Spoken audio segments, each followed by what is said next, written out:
কোরআন হাদিসের বিরুদ্ধে স্লোগান দিয়ে নামাজ রোজার কোনো খবর নাই, জানুয়ারি টুপি, এক আসরের নামাজ 3 বার পড়ে। নির্বাচনের সময় কিছু নেতা পাওয়া যায় কি যায় না? এরা হলো আসল ধর্ম ব্যবসায়ী। ভাইরা আমার, আব্দুল্লাহ ইবনে উবাই যখন ফালায় দিলেন, নবীজির কাছে আব্দুল্লাহ চলে গেল। নবীজি বলল, তুমি রাগ হইও না, তোমার বাবা হয়, তুমি তাকে সম্মান করো, খারাপ আচরণ করিও না, যাও তুমি তার খেদমত করো। আব্দুল্লাহ ইবনে উবাই এর কাছে আব্দুল্লাহ যে হাজির হয়ে গেল, হাজির হওয়ার সঙ্গে সঙ্গে দেখতে পাইলেন বাবা দুনিয়ার জমিনে মুনাফিক হিসাবে মৃত্যুবরণ করে ফেললেন। আব্দুল্লাহর যেহেতু বাবা, মনে অনেক কষ্ট। হায়রে, যেই নবী রাহমাতাল লিল আলামিন আমাদের মাঝে আসলেন, আমি জান্নাতি হব, আমার বাবা জাহান্নামী হবে, এটা মানতে পারি না। আব্দুল্লাহ নবীজির কাছে দৌড়ে গেলেন, ডাক দিয়ে বলেন, ইয়া রাসূলুল্লাহ, আপনার কাছে আমার আবেদন হলো দুইটা। জোরে বলেন, কয়টা? আরো জোরে, জোর জোর করে, জোর হলো না, দুইটা। এক নাম্বার হলো, ওগো নবীজি, আমার বাবাকে আমি দাফন কাফনের ব্যবস্থা করব। নবীজি, আপনার কাছে আবেদন, আপনার শরীরের গায়ের ভিতরে যে জামাটা আছে, পাঞ্জাবি মোবারক আছে, ইয়া রাসূলুল্লাহ, এই পাঞ্জাবিটা আপনি আমার বাবার জন্য দিবেন। আমি গোসল করার পরে এই পাঞ্জাবিটা আমার বাবার শরীরের ভিতরে পরায়া দেব, কবরের ভিতরে শোয়া দেব। আমার আত্মবিশ্বাস, নবীজির জামা মোবারক যদি কবরের ভিতরে আমার বাবাকে শোয়া দেই, কবর আমার বাবাকে শাস্তি দিবে না। জোরে বলেন সুবহানাল্লাহ। কি নবীজির উপরে বিশ্বাস। দুই নাম্বার বললেন, ইয়া রাসূলুল্লাহ, আপনার কাছে আমার আবেদন, আমার বাবা যখন দুনিয়ার জমিন থেকে চলে যাবে, জীবনের শেষ বিদায়ের সময় জানাজার নামাজটা আপনার নিজে পড়াতে হবে। আমার নবীজি কোনো লেট করলেন না, বললেন, আব্দুল্লাহ, আমার শরীরের পাঞ্জাবি নিয়ে যাও। নবীজি খুলে দিলেন আর বললেন, আব্দুল্লাহ, তুমি চলে যাও, কবর খনন করো, লাশটাকে গোসলের ব্যবস্থা করো, জানাজার প্রস্তুতি গ্রহণ করো, আমি বিশ্বনবী কিছুক্ষণের মধ্যেই চলে যাব। ভাই আমার, সব কিছু রেডি হয়ে গেল, জানাজার নামাজ পড়া হবে। আল্লাহর নবীজি সামনে যেয়ে দাঁড়িয়ে গেলেন। শুনতেছেন কি কথা? নবীজি সামনে যে দাঁড়িয়ে গেলেন, আমার নবীজির সামনে যে আর একজন নবীজির সবচেয়ে রাগান্বিত সাহাবী, বলেন তো নাম কি? হযরত ওমর। আল্লাহর নবীজির সামনে যে দাঁড়িয়ে গেলেন শক্তভাবে, ইয়া রাসূলুল্লাহ, আপনি কার জানাজার নামাজ পড়াবেন? যেই লোকটা উহুদের ময়দানে আপনি যুদ্ধ করার জন্য রওনা হলেন 1000 সৈন্য নিয়ে, 1000 সৈন্যের ভিতরে ওগো নবীজি 300 জন সৈন্য নিয়ে তারা পালিয়ে আসলো। 700 জন সৈন্য নিয়ে উহুদের ময়দানে আমরা যুদ্ধ করলাম। এই যুদ্ধ করার কম সংখ্যক লোক থাকার কারণে উহুদের ময়দানে নবীজি আপনার দন্দন মোবারক শহীদ হয়ে গেল।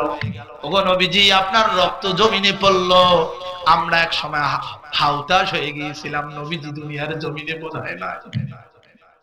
ওগো নবীজি, প্রকাশ্যে যে লোকটা আপনাকে আল্লাহর জমিনে আল্লাহর কোরআন প্রতিষ্ঠার জন্য আন্দোলন করার কাজে যখন বাধা দিয়ে দিল, নবীজি আপনি এই মুনাফিকের জানাজা পড়াতে পারেন না।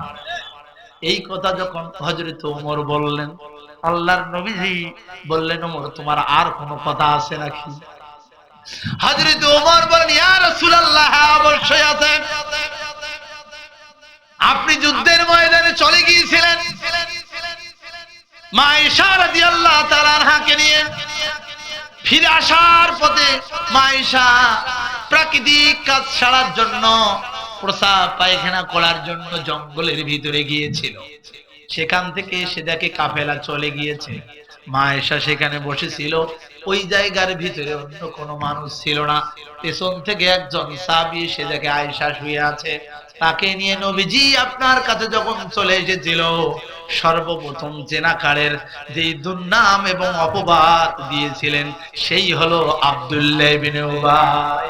ও নবীজি এই সমাজের ভিতরে আপনার ইজ্জত নষ্ট করে দিয়েছেন, আপনার সম্মান নষ্ট করে দিয়েছে, সমাজের ভিতরে আপনি মুখ দেখাতে পারেন নাই। ও নবীজি এরকম একটা মুনাফিক দুনিয়ার জমিন থেকে বিদায় নিয়েছে, তার জানাজা আপনি পড়াবেন, এইটা কখনো হতে পারে না। ভাইরা আমার এভাবে নবীজির সাথে আব্দুল্লাহ ইবনে উবাইয়ের কথা কাটাকাটি হচ্ছিলেন না, নবীজির সাথে হযরত উমরের কথা কাটাকাটি হচ্ছিলেন, নবীজি আর উমর কথা বলতেছিলেন। ঠিক সেই মুহূর্তে আরশ আজিম থেকে আল্লাহ রাব্বুল আলামিন জিবরিলকে ডাক দিয়ে বলেন, জিবরাইল আর 1 মিনিট তুমি লেট করো না, আমার নবীজির কাছে, আমার দোস্তর কাছে মহান গ্রন্থ আল কোরআনুল কারীমের 1 নয় 2 নয় সূরা তাওবার 80 নম্বর আয়াতখানা তুমি নাজিল করে দাও। জোরে বলেন আল্লাহু আকবার। জিবরিল আমিন চলে আসলেন, নবীজিকে ডাক দিয়ে বললেন, ওগো নবীজি এই মুহূর্তে আপনার এই ঝগড়া বিবাদ মিটানোর জন্য আল্লাহ রাব্বুল আলামিন কোরআনুল কারীমের একটি আয়াত নাজিল করে দিয়েছেন, নবীজি আপনি শুনেন। জিবরিল বলতেছেন, ইস্তাগফিরু লাহুম আও লা তাস্তাগফিরু লাহুম। ও নবীজি যেই মানুষটা মৃত্যুবরণ করেছে, এই দুনিয়ার জমিনে নামাজ রোজা তোমার পেছনে পড়েছে, কিন্তু দুনিয়ার জমিনে কোরআন প্রতিষ্ঠিত হোক, কোরআনের আইন চালু হোক, এই লোকটা চায় নাই, আপনাকে অপমান অপদস্থ করেছে। ও মুসলমান, আল্লাহ রাব্বুল আলামিন কোরআনের আয়াত নাজিল করে বললেন যে ওই লোকটার জন্য আপনি দোয়া করেন আর না করেন সমান। জোরে বলেন আল্লাহু আকবার। ওই লোকটার জন্য দোয়া করেন আর না করেন সমান। আমার নবীজি বললেন, একবার দোয়া করলে যদি সমান হয়ে যায়, তাহলে আমি আর কিছুবার দোয়া করব, যাতে করে আল্লাহ রাব্বুল আলামিন এই দোয়াখানা কবুল করে নেয়। এই যখন পরিস্থিতি হয়ে গেল, জিবরিল ডাক দিয়ে বলেন, নবীজি আল্লাহ বলেন, ইন তাস্তাগফির লাহুম 70 মাররাতান। ওগো নবীজি এই মুনাফিকের জন্য, যিনি আল্লাহর জমিনে আল্লাহর কোরআন প্রতিষ্ঠিত হোক, এই মুনাফিক এইটা চায় নাই, এই মুনাফিকের জন্য যদি একবার নয়, 2 বার নয়, 3 বার নয়, 4 বার নয়, 70 বার যদি তুমি দোয়া করো নবীজি, আল্লাহ রাব্বুল আলামিন এই দোয়া তোমার কবুল করবে না। জোরে বলেন আল্লাহু আকবার। কয়বার দোয়া ভাই? 70 বারও যদি এই মুনাফিকের জন্য তুমি দোয়া করো, এই দোয়া আল্লাহ কবুল করবে। আমি আপনাদের কাছে জানতে চাই, যেই নবী চাঁদের কাছে ইশারা দিলে চাঁদ কয় খণ্ড হয়েছে? কথা বলেন, কয় খণ্ড হয়েছে? হালালটা হারাম বলেছে, যেটা হারাম বলেছে সেটা হারাম হয়ে গিয়েছে, যেটাকে হালাল বলেছে হালাল হয়ে গিয়েছে। এত পাওয়ারফুল একজন নবী 70 বড় দোয়া করি যদি ইসলামী রাষ্ট্র কায়েম হোক, এই রকম ব্যক্তি দুনিয়ার জমিনে চায় না। এই মুনাফিকের জন্য যদি 70 বার দোয়া করে নবীজির দোয়া কবুল না হয়, তাহলে আমাদের মতো মৌলবীরা 70 কেন 7000 বার দোয়া করলেও ওই রকম মুনাফিকরা দুনিয়ার জমিনে জান্নাত পাবে। আরো আসতে বলেন, পাবে? দোয়া পাবে না, দোয়া কবুল হবে না। নবীজির দোয়া যে জায়গায় কবুল হয় না, আপনার আমার দোয়া সে জায়গায় কবুল হবে? কথা বলে না, হবে?